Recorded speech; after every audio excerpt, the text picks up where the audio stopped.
Hello दोस्तों, ये video होने वाली है यूपी जुडिशरी, यूपी पीसीएसजे यानी कि और आरजेएस हो या फिर बिहार जुडिशरी हो, कोई भी अदर स्टेट हो जैसे उत्तराखंड हुआ, तो इसका जो जुडिशरी का जो प्रीलिम्स एग्ज़ाम होता है उसकी स्ट्रेटजी को लेकर, क्योंकि मुझ पर कमेंट आए थे और कुछ लोग पूछ रहे थे कि प्रीलिम्स के बारे में वीडियो बनाएं।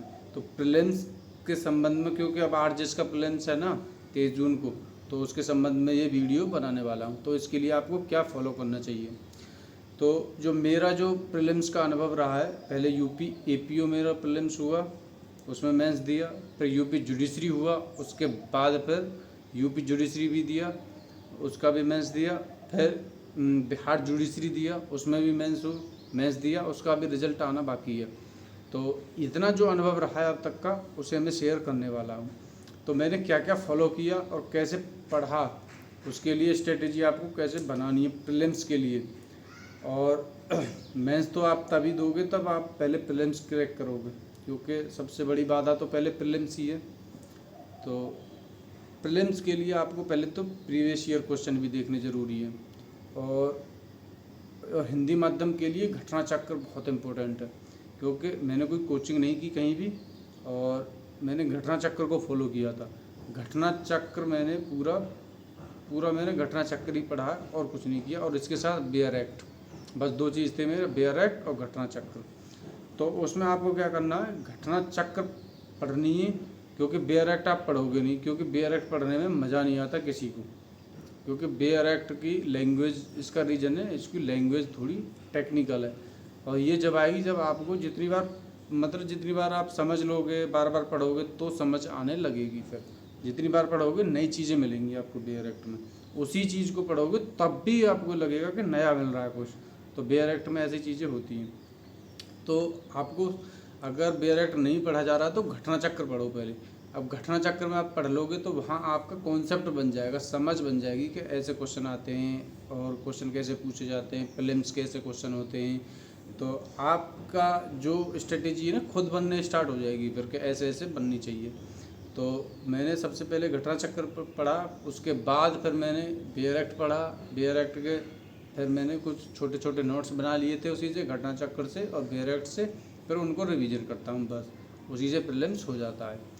और इतने सारे सब्जेक्ट हैं, और मेन चीज़ है कि आप जहाँ जहाँ कन्फ्यूजन होते हो ना, उस पार्टिकुलर एरिया को अलग से लिख लो, उसके नोट्स बना लो और उस पर ज़्यादा काम करो, उनको ज़्यादा रिवाइज करो जो जहाँ कन्फ्यूजन होते हैं, क्योंकि एग्ज़ाम में 5-10 क्वेश्चन आपके कन्फ्यूजन में गलत होते हैं, और जो कन्फ्यूजन में गलत होते हैं वहीं आप मेरिट से बाहर हो जाते हो। सीधी सी बात है, बाकी क्वेश्चन तो सब करके आते हैं, और जो टफ क्वेश्चन होते हैं थोड़ा टफेस्ट थे, जो कम टफेस्ट होते हैं उनमें लोग फंसते हैं, वो जो जाते हैं कन्फ्यूजन में तो उनका प्रीलिम्स रुक जाता है, क्योंकि कन्फ्यूजन ही सारा पेपर गड़बड़ करता है। क्योंकि जो कन्फ्यूजन से बच जाता है वो 5-10 नंबर आगे निकल जाता है, तो उसी का प्रीलिम्स हो जाता है। मेन चीज़ यही है कि कन्फ्यूजन से नहीं, मतलब कन्फ्यूजन से गलत नहीं करना क्वेश्चन। और ये कन्फ्यूजन दूर जब होगी, जब कन्फ्यूजन वाले जितने भी पार्टिकुलर स्पेसिफिक जो एरिया जहाँ जहाँ कन्फ्यूजन आपको हो रहा है, अपने अपने को सबको अलग अलग कन्फ्यूजन होता है, लेकिन मैक्सिमम ऐसा होता है कि हर जगह सबको कन्फ्यूजन होता है। तो आप उसको अलग लिख लो और उस पर अलग से काम करो, उसे 2-3 बार लिख डालो, जिससे कि आपका कन्फ्यूजन दूर हो जाएगा।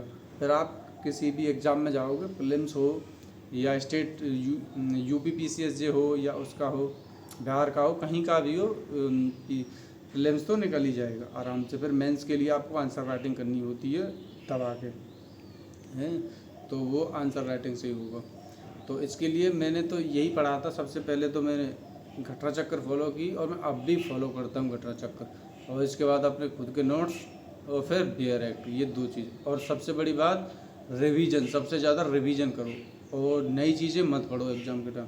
वो और आप जो भी एक चीज़ है ना उसी को पढ़ते रहो, लेकिन मटेरियल पूरा होना चाहिए। पर एक बार जितना भी सिलेबस है, सिलेबस के अकॉर्डिंग पूरा मटेरियल हो उसमें, और उसी को बार बार रिवीजन करते रहो, बार बार रिवीजन करते रहो। जितनी बार रिवीजन करोगे उतना ही कम है, जितना ज़्यादा और ज़्यादा रिवीजन करो। जितना रिवीजन करोगे एट एग्ज़ाम टाइम, तो आपका प्रीलिम्स आराम से हो जाता है। और नई चीज़ें भटकना नहीं है। नई चीज़ों के साथ भटकना नहीं है, क्योंकि सबका मन ये करता है ना कि एग्ज़ाम टाइम कि मेरा अगर इसमें से क्वेश्चन नहीं आया तो, अगर वो पढ़ रहा होगा तो क्या, तो का जवाब यही है कि तो का जवाब कुछ भी नहीं है। इसका मतलब ये है कि तुम अपनी जो कंटेंट है ना उस पर भरोसा नहीं है, सबसे बड़ी बात तो। क्योंकि जितना कंटेंट है ना उस पर भरोसा रखो, और जितना है वो सब दिमाग में होना चाहिए, सीधी बात है। क्योंकि आप उसी से अगर 70% भी अगर आपको याद है तो आप 70% से पूरे पेपर को कर ले जाओगे, क्योंकि वो एलिमिनेट कर देंगे वो 70%। जो बाकी का जो ऐसा एरिया आएगा ना जहाँ आपको जो पढ़ा नहीं है, तो आप उस 70% से एलिमिनेट कर पाओगे वहाँ पे। तो ये एक स्ट्रेटेजी होती है पेपर मतलब प्रीलिम्स की, क्योंकि 100% तो कोई नहीं पढ़ता, और ना फिर किसी को पता, और 100% पढ़ोगे तो फिर फंसोगे, क्योंकि आप जितना अंदर जाते हो ना फिर ऊपर से निकलता है, फिर जो इजी होता है ना वो भी गलत हो जाते हैं। फिर रीज़न यही है ना कि जितना हो सके रिवीजन करो, कम पढ़ो पर रिवीजन ज़्यादा करो उस चीज़ के बारे में। तो मेरा जो प्रीलिम्स एपीओ का निकला था, फिर मैथ्स दिया था उसके लिए समय कम मिला, फिर यूपी पीसीएस जे लेकर निकला, यूपी सिविल जज वाला, उसका भी मैथ्स दिया, फिर बिहार सिविल जज का दिया, उसका मैथ्स दिया, उसका रिजल्ट आना बाकी है। तो ये अब तक की मेरी स्ट्रेटेजी ये रही, और मैं इसी को फॉलो करता हूँ, और इसी को मैं फॉलो करता रहूँगा। और अब मेरी क्लास आती रहेंगी, क्योंकि अब जुडिशरी के लिए मैंने भी पढ़ाना स्टार्ट कर दिया है। तो अब इसके लिए ये जो अब यूपी जुडिशरी के पर्पज़ से कॉन्स्टिट्यूशन हो या सीआरपीसी हो, एविडेंस हो, जितने भी मेजर एक्ट है, तो इनकी मैं लगातार क्लासेस डालता रहूँगा अपने यूट्यूब चैनल पर। तो चैनल को सब्सक्राइब करें, और ऐसी जानकारी के लिए मैं और वीडियो बनाता रहूँगा। Thank you.